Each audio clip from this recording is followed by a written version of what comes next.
মে মাসের মধ্যেই আওয়ামী লীগকে রাজনীতিতে ফেরাতে পদক্ষেপ নিচ্ছে জাতিসংঘ। এদিকে সংবিধানে হাত দিলেই রাষ্ট্রদ্রোহের মামলায় ফাঁসিতে ঝুলানোর হুমকি বিএনপির। আগামী এপ্রিল বা মে মাসের মধ্যেই আওয়ামী লীগকে রাজনীতিতে ফেরাতে পর্দার আড়ালে সক্রিয় হয়েছে জাতিসংঘ। সম্প্রতি সামাজিক যোগাযোগ মাধ্যমে বিএনপি নেতা বীর মুক্তিযোদ্ধা ফজলুর রহমানের একটি বক্তব্য সংবলিত ফটোকার্ড ভাইরাল হয়েছে। সেখানে দাবি করা হচ্ছে জাতিসংঘ মে মাসের মধ্যে আওয়ামী লীগকে প্রকাশ্যে রাজনীতিতে ফিরিয়ে আনতে পদক্ষেপ নিচ্ছে। বাংলাদেশে আওয়ামী লীগের কার্যক্রমের উপর নিষেধাজ্ঞা জারি নিয়ে প্রশ্ন তুলে দেশটির সরকারকে চিঠি দিয়েছে জাতিসংঘ। জাতিসংঘের সন্ত্রাসবাদ মোকাবেলায় মানবাধিকার ও মৌলিক স্বাধীনতার প্রচার ও সুরক্ষা বিষয়ক বিশেষ দূত বেন সাওয়েল, নির্বিচার আটক সম্পর্কিত ওয়ার্কিং গ্রুপের যোগাযোগের ভাইস চেয়ারম্যান ম্যাথিউ জিলেট যৌথভাবে এই চিঠি দিয়েছেন। চিঠিতে রাজনৈতিক স্বাধীনতা নিয়ে উদ্বেগ প্রকাশের পাশাপাশি আওয়ামী লীগের উপর বলবৎ নিষেধাজ্ঞা কেন প্রত্যাহার করা হবে না তার জবাব দেওয়া হয়েছে। সংবিধানে হাত দিলে বিএনপির জন্য কঠোর আইনি জটিলতা তৈরি হতে পারে। বিগত সরকার এই সংবিধানটাকে এমন ভাবে রেখে গেছে যে তার সাকসেসররা এসে সংশোধন করতে পারবে না, অর্থাৎ আপনি এগুলোতে হাত দিতে পারবেন না। রাষ্ট্রদ্রোহিতার শামিল মৃত্যুদণ্ড পর্যন্ত হতে পারবে।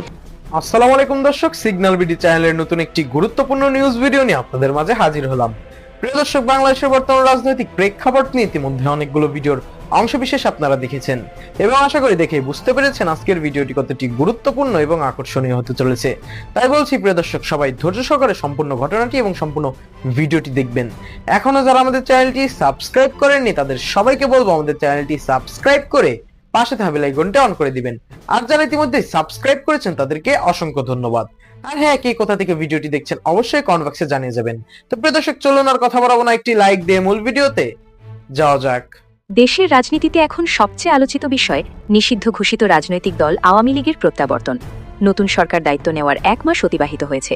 জ্বালানি সংকট মোকাবিলায় হিমশিম খেলেও সার্বিকভাবে স্থিতিশীলতা বজায় রাখতে পেরেছে বর্তমান প্রশাসন। তবে এর মধ্যেই গুঞ্জন উঠেছে আগামী এপ্রিল বা মে মাসের মধ্যেই আওয়ামী লীগকে রাজনীতিতে ফেরাতে পর্দার আড়ালে সক্রিয় হয়েছে জাতিসংঘ। সম্প্রতি সামাজিক যোগাযোগ মাধ্যমে বিএনপি নেতা বীর মুক্তিযোদ্ধা ফজলুর রহমানের একটি বক্তব্য সংবলিত ফটোকার্ড ভাইরাল হয়েছে। সেখানে দাবি করা হচ্ছে জাতিসংঘ মে মাসের মধ্যে আওয়ামী লীগকে প্রকাশ্যে রাজনীতিতে ফিরিয়ে আনতে পদক্ষেপ নিচ্ছে। তবে ফ্যাক্টচেক প্রতিষ্ঠান রেউমার স্ক্যানার এবং দৈনিক যুগান্তরের অনুসন্ধানে দেখা গেছে ফজলুর রহমান এমন কোনো বক্তব্য দেননি। কোনো নির্ভরযোগ্য গণমাধ্যম বা জাতিসংঘ থেকেও এ ধরনের কোনো আনুষ্ঠানিক বিবৃতির সত্যতা পাওয়া যায়নি। ফলে এই তথ্যটিকে আপাতত গুজব হিসেবেই চিহ্নিত করা হচ্ছে।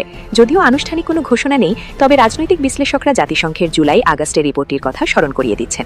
সেখানে বলা হয়েছিল অপরাধের বিচার হতে হবে, তবে রাজনৈতিক দল হিসেবে কাউকে নিষিদ্ধ করা উচিত নয়। জাতিসংঘ সবসময় ইনক্লুসিভ পলিটিক্স বা অন্তর্ভুক্তমূলক রাজনীতিতে বিশ্বাসী। আওয়ামী লীগের লবিস্ট ফার্মগুলো এই পয়েন্টটি ব্যবহার করে জাতিসংঘকে কনভিন্স করার চেষ্টা করছে বলে গুঞ্জন রয়েছে। আওয়ামী লীগের ফেরার পেছনে আন্তর্জাতিক প্রভাবের বিষয়টিও উড়িয়ে দেওয়া যাচ্ছে না। অনেকেই মনে করেন গত নির্বাচনে বর্তমান সরকারকে বিএনপি ও জোট ক্ষমতায় আসতে ভারত ও আমেরিকা যেভাবে সহযোগিতা করেছে তার বিনিময়ে এখন আওয়ামী লীগকে রাজনীতিতে স্পেস দেওয়ার জন্য ভারতের পক্ষ থেকে একটি প্রচ্ছন্ন চাপ থাকতে পারে। তবে একটি বিষয় স্পষ্ট যে আওয়ামী লীগ যদি ফেরেও তবে সেখানে শেখ হাসিনার ফেরার সম্ভাবনা আপাতত ক্ষীণ। সজীব ওয়াজেদ জয়ের নেতৃত্বে দল পুনর্গঠনের একটি আলোচনা থাকলেও সেটি কতটা সফল হবে তার সময় বলে দেবে। এদিকে সরকারের পক্ষ থেকে উপদেষ্টা আসিফ মাহমুদ সজীব ভূঁইয়া সম্প্রতি ডিপ স্টেট ষড়যন্ত্রের কথা উল্লেখ করেছেন। তার মতে একটি মহল অধ্যাপক ইউনূসকে 2029 সাল পর্যন্ত ক্ষমতায় রাখতে চেয়েছিল। এই প্রেক্ষাপটে আমেরিকার সিগন্যাল কি শেখ হাসিনার বিপক্ষে থাকবে নাকি ডোনাল্ড ট্রাম্প ও নরেন্দ্র মোদীর প্রভাবে আওয়ামী লীগের দিকে হেলবে তা এখন বড় প্রশ্ন। সব মিলিয়ে আওয়ামী লীগের ফেরা নিয়ে ধোঁয়াশা কাটেনি। একদিকে মাঠ পর্যায়ে আওয়ামী লীগের অফিস খোলার চেষ্টা ও মিছিল মিটিংয়ের খবর আসছে, অন্যদিকে জাতিসংঘের ভূমিকা নিয়ে চলছে নানামুখী বিশ্লেষণ। গত বছরের 10 মে বাংলাদেশের সন্ত্রাস দমন আইন সংশোধন করে নির্বাহী আদেশে আওয়ামী লীগকে নিষিদ্ধ করেছিল দেশটির তখনকার অন্তর্বর্তী সরকার। এরপর দেশটির নির্বাচন কমিশন দলটির প্রতীক স্থগিত করে এবং শেষ পর্যন্ত দেশটির ইতিহাসে প্রথমবারের মতো আওয়ামী লীগ নির্বাচনে অংশ নিতে পারেনি। এই নিষেধাজ্ঞা নিয়ে দেশীয় ও বিদেশে ব্যাপক সমালোচনা থাকা সত্ত্বেও অভিযোগ আছে মোহাম্মদ ইউনূস তার কিংস পার্টিকে সুবিধা দিতে দলটির উপর নিষেধাজ্ঞা প্রত্যাহার করেননি। বিষয়টি নিয়ে আওয়ামী লীগের পক্ষ থেকে জাতিসংঘের দপ্তরে বেশ কয়েক দফা চিঠি দেওয়া হয়েছিল। 2025 সালের 8 আগস্ট লন্ডনের বিখ্যাত ডাউটি স্ট্রিট চেম্বারের 2 আইনজীবী স্টিফেন পাওয়েলস কেসি ও অ্যালেক্স টিনসলে জাতিসংঘের কাছে অভিযোগ দেন। ডাউটি স্ট্রিট চেম্বার ওয়েবসাইটে দেওয়া তথ্য অনুযায়ী বাংলাদেশে আওয়ামী লীগের নিষেধাজ্ঞার বিষয়ে দলটির সভাপতি শেখ হাসিনার পক্ষ থেকে জাতিসংঘের স্বতন্ত্র বিশেষজ্ঞ ও জাতিসংঘের অন্যান্য বিশেষ দূতদের কাছে জরুরি পদক্ষেপের অনুরোধ জমা দেন ডাউটি স্ট্রিট চেম্বার্সের এই 2 আইনজীবী। এছাড়া গত নভেম্বরে দলটির কেন্দ্রীয় কমিটির সাবেক সাংগঠনিক সম্পাদক মহিবুল হাসান চৌধুরী নফেল ইউএনডিপি-কে চিঠি দিয়েছিলেন। এসব চিঠির প্রেক্ষাপটে জাতিসংঘের দপ্তর থেকে মোহাম্মদ ইউনূসকে চিঠি দেওয়া হয় গত 29 ডিসেম্বর। জাতিসংঘের 3 দূতের স্বাক্ষর করা 18 পৃষ্ঠার ওই চিঠিতে বাংলাদেশে একাধিক রাজনৈতিক দলের উপর রাজনৈতিক বিধিনিষেধ, আওয়ামী লীগের উপর আরোপিত সীমাবদ্ধতা, রাজনৈতিক বক্তব্য সমাবেশ এবং ন্যায় বিচারের অধিকারের বিষয়ে গুরুতর উদ্বেগ প্রকাশ করা হয়েছে।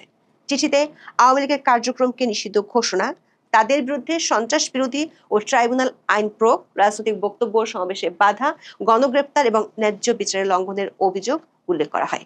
চিঠিতে জাতিসংঘের দূতরা বলেছেন, বাংলাদেশে আওয়ামী লীগের বিরুদ্ধে যেসব পদক্ষেপ নেওয়া হয়েছে সেগুলো আন্তর্জাতিক নাগরিক ও রাজনৈতিক অধিকার সম্পর্কিত চুক্তির অধীনে সংঘবদ্ধ হওয়ার স্বাধীনতা, শান্তিপূর্ণ সমাবেশ, মত প্রকাশ এবং ন্যায্য বিচারের অধিকারের পরিপন্থী। চিঠিতে আন্তর্জাতিক মানবাধিকার আইনটিও সংযুক্ত করে দেওয়া হয়েছে।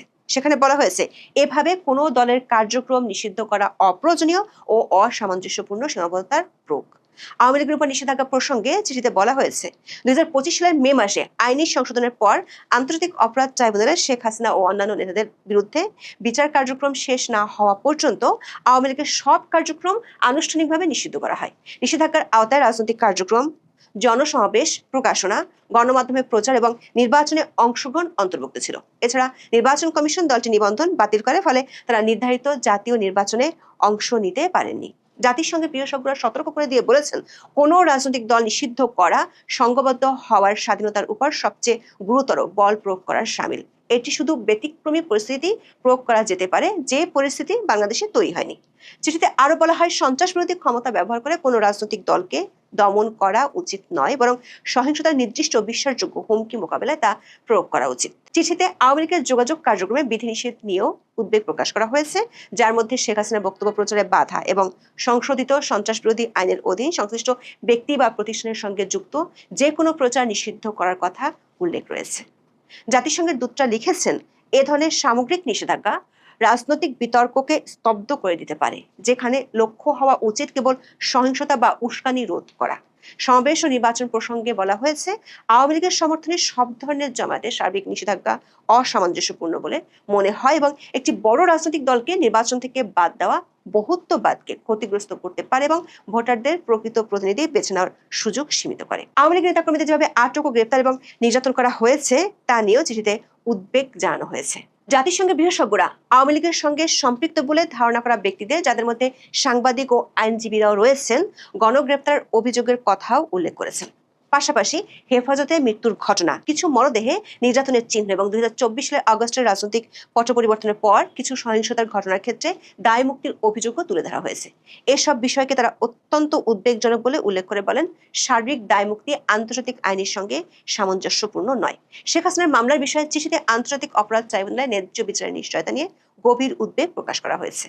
অভিযোগের মধ্যে রয়েছে পছন্দ মতো আইনজীবী না পাওয়া, প্রতিরক্ষা প্রস্তুতির জন্য পর্যাপ্ত সময় না দেওয়া এবং বিচার প্রক্রিয়ার রাজনৈতিক প্রভাব। বিশেষজ্ঞরা সতর্ক করে বলেন, ন্যায্য বিচারের মানদণ্ড লঙ্ঘিত হলে আন্তর্জাতিক আইনের অধীনে মৃত্যুদণ্ডকে ইচ্ছামতো বা অন্যায় হিসেবে গণ্য করা হতে পারে। চিঠির শেষে বাংলাদেশ সরকারের কাছে 10টি বিস্তারিত প্রশ্ন তুলে ধরা হয়েছে, যার মধ্যে জানতে চাওয়া হয়েছে কবে আওয়ামী লীগের উপর নিষেধাজ্ঞা তুলে দেয়া হবে। চিঠিতে বলা হয়েছে, সরকারের যে কোনো জবাব 60 দিনের মধ্যে প্রকাশ করতে হবে। একই সঙ্গে বাংলাদেশকে এসব পদক্ষেপ পর্যালোচনা ও সংশোধনের আহ্বান জানানো হয়েছে। পররাষ্ট্র মন্ত্রণালয়ের কয়েকটি সূত্র বলছে, অন্তর্বর্তী সরকার আমলে নির্বাচনের আগে এই চিঠির জবাব দেওয়ার জন্য বেশ কয়েকবার তাগাদা দেওয়া হয়েছিল। তখন সরকার থেকে বলা হয়েছিল, নির্বাচনের 1.5 মাস আগে আওয়ামী লীগের উপর নিষেধাজ্ঞা তুলে নেওয়া সম্ভব নয়। পরবর্তী নির্বাচিত সরকার এসে বিষয়টির ব্যাপারে পদক্ষেপ নেবে। নির্বাচনের আগে জাতিসংঘের প্রতিনিধিরা বিষয়টি নিয়ে কয়েকটি রাজনৈতিক দলের সাথেও কথা বলেছেন। জানা গেছে, নির্বাচনের পর নতুন সরকারের কাছে আবার বিষয়টি জানতে চেয়ে বার্তা দেওয়া হয়েছে। এমনকি গত 26শে মার্চ যুক্তরাষ্ট্রের নিউ ইয়র্কে জাতিসংঘ সদর দপ্তরে বাংলাদেশের পররাষ্ট্রমন্ত্রী খলিলুর রহমানের সঙ্গে জাতিসংঘ মহাসচিব অ্যান্তনিও গুতেরেসের এক বৈঠক অনুষ্ঠিত হয়। সেখানেও জাতিসংঘের কর্মকর্তারা বিষয়টি নিয়ে জানতে চেয়েছেন। সংশ্লিষ্টরা বলছেন, জাতিসংঘের এই চিঠির উত্তর বা বর্তমান পরিস্থিতি নিয়ে ক্ষমতাসীন তারেক রহমানের সরকারকে জবাব দিতে হবে। চিঠিতে সুনির্দিষ্টভাবে অভিযোগ নয়, বরং এগুলোর সম্পর্কে সুনির্দিষ্ট উত্তর জানতে চাওয়া হয়েছে। জাতিসংঘের বিশেষজ্ঞরা স্পষ্ট করেছেন, গুরুতর অপরাধে অভিযুক্ত ব্যক্তিদের স্বাধীন ও নিরপেক্ষ আদালতে ন্যায্য বিচারের মাধ্যমে জবাবদিহির আওতায় আনা উচিত। একই সঙ্গে তারা সতর্ক করেছেন, এমন সামগ্রিক রাজনৈতিক নিষেধাজ্ঞা থেকে বিরত থাকতে হবে যা পুরো একটি দল, তার সমর্থক এবং বৃহত্তর গণতান্ত্রিক প্রক্রিয়াকে প্রভাবিত করে। ফলে এই চিঠিটি শুধু আওয়ামী লীগের আন্তর্জাতিক অবস্থানের জন্যই নয়, বরং রাজনৈতিক বহুত্ববাদ, যথাযথ আইনি প্রক্রিয়া, নির্বাচনে অংশগ্রহণ এবং মোহাম্মদ ইউনূসের নেতৃত্বাধীন অন্তর্বর্তী প্রশাসনের অধীনে আইনের শাসন সম্পর্কিত বৃহত্তর প্রশ্নগুলোর জন্য গুরুত্বপূর্ণ হয়ে থাকবে। কারণ চিঠিটি আন্তর্জাতিক বিভিন্ন পক্ষগুলোকেও পাঠানো হয়েছে। সংশ্লিষ্টরা বলছেন, যেসব আন্তর্জাতিক শক্তি এতদিন অন্তর্ভুক্তিমূলক রাজনীতির কথা বলতো, তারা এখন এই চিঠির রেফারেন্স তুলে ধরে অগ্রগতি জানতে চাইবে। বাতিল হচ্ছে বহুল আলোচিত গণভোট অধ্যাদেশ, এটি আর উঠছে না জাতীয় সংসদে। আবার যদি গণভোট জুলাই সনদ নিয়ে এই জাতির সাথে প্রতারণা করা হয়, তাহলে মূল্য দিতে হবে শুধু নয়। জুলাই সনদের নামে আপনি সংবিধান সংস্কার আদেশ চাপিয়ে দিতে চাইলে সেটা আমরা মানতে রাজি নই, মানতে চাই না। বলা হয় জুলাই অগাস্ট অভ্যুত্থান, 1 মাসের অভ্যুত্থান, বিষয়টা তা নয় মোটেও। বেঈমানের ইতিহাস বিএনপি না। আমরা বলেছি নতুন বাংলাদেশ দিব, আমরা নতুন বাংলাদেশ আবার প্রতারণার রাজনীতি দেখতে চাই না, প্রবঞ্চনার রাজনীতি দেখতে চাই না। যেই গণভোটের পক্ষে আমাদের মাননীয় প্রধানমন্ত্রী প্রচারণা চালিয়েছেন। বিএনপি ক্ষমতা গ্রহণের আগে প্রতিজ্ঞাবদ্ধ ছিল সংবিধান বাতিল, গণভোট এবং জুলাই সনদ বাস্তবায়নে কাজ করবে। তবে ক্ষমতায় আসার পর দেখা গেল ভিন্ন চিত্র। সংবিধান বাতিলের বিষয়ে এখন আর আগ্রহ দেখাচ্ছে না দলটি। এ নিয়ে রাজনৈতিক অঙ্গনে শুরু হয়েছে তীব্র সমালোচনা ও প্রশ্ন। এখন তারা সংবিধানের দোহাই দিচ্ছে, সংবিধানের দোহাই দিয়ে তারা গণভোটের আদেশকে অস্বীকার করছে, কিন্তু আমরা সাম্প্রতিক সময় কিন্তু দেখেছি। তবে এবার সামনে এসেছে নতুন তথ্য। সংবিধানে হাত দিলে বিএনপির জন্য কঠোর আইনি জটিলতা তৈরি হতে পারে। বিগত সরকার এই সংবিধানটাকে এমন ভাবে রেখে গেছে যে তার সাকসেসররা এসে সংশোধন করতে পারবে না, অর্থাৎ আপনি এগুলোতে হাত দিতে পারবেন না। রাষ্ট্রদ্রোহিতার শামিল, মৃত্যুদণ্ড পর্যন্ত হতে পারে। এই অবস্থান মানতে নারাজ বিরোধী দলীয় নেতারা। তারা সংসদে দাঁড়িয়ে হুঙ্কার দিয়ে বলেছেন সংবিধান বাতিল করতেই হবে। সময় থাকতেই আপনাদের হুঁশিয়ার, জুলাই সনদের সংস্কার পরিষদে শপথ গ্রহণ করেন, জুলাই সনদ বাস্তবায়ন করেন। জনগণ রাস্তায় নামলে এদেশের জনগণ জীবন দিতে পারে। তাহলে ৭২-এর সংবিধানের আলোকে আজকে আমাদের এখানে থাকার কথা না। আমি শফিকুল ইসলাম মাসুদ, আমার এখন জেলখানায় থাকার কথা। সংবিধান যদি মানতে হতো তাহলে আমাদের মাননীয় প্রধানমন্ত্রী বাংলাদেশে থাকার কথা না, অন্য দেশের বাইরে থাকার কথা। এদিকে জামায়াতের এমন মন্তব্যকে সরাসরি উড়িয়ে দিয়েছেন আইনমন্ত্রী। তিনি জানিয়েছেন সংবিধান সংসদ সদস্যদের সামনে বহাল থাকবে এবং সেটির মাধ্যমেই সিদ্ধান্ত নেওয়া হবে। আমরা এটাও দেখাতে চাই ইতিমধ্যে জুলাই জাতীয় সনদের কোন কোন ধারা আপনারা লঙ্ঘন করেছেন। প্রত্যেক সংসদ সদস্যের টেবিলের সামনে বাংলাদেশের সংবিধান উপধারা কিভাবে ধরে এগিয়ে চলেছে সেটা আমরা দেখাবো, যেমন সেই কারণে এই বইগুলো আপনাদের সামনে থাকা দরকার। প্রিয় দর্শক, ইতিমধ্যে আপনারা আমাদের পুরো ভিডিওটি দেখেছেন। ভিডিওটি দেখে কি জানলেন এবং বুঝলেন অবশ্যই আপনাদের মূল্যবান মতামতটি আমাদের কমেন্ট বক্সে জানাতে ভুলবেন না। এখনো যারা আমাদের চ্যানেলটি সাবস্ক্রাইব করেননি তাদের সবাইকে বলবো আমাদের চ্যানেলটি সাবস্ক্রাইব করে পাশে থাকা বেল আইকনটি অন করে দিবেন এরকম নিত্য নতুন প্রতিদিন গরম গরম নিউজ আপডেট পেতে। ধন্যবাদ সবাইকে।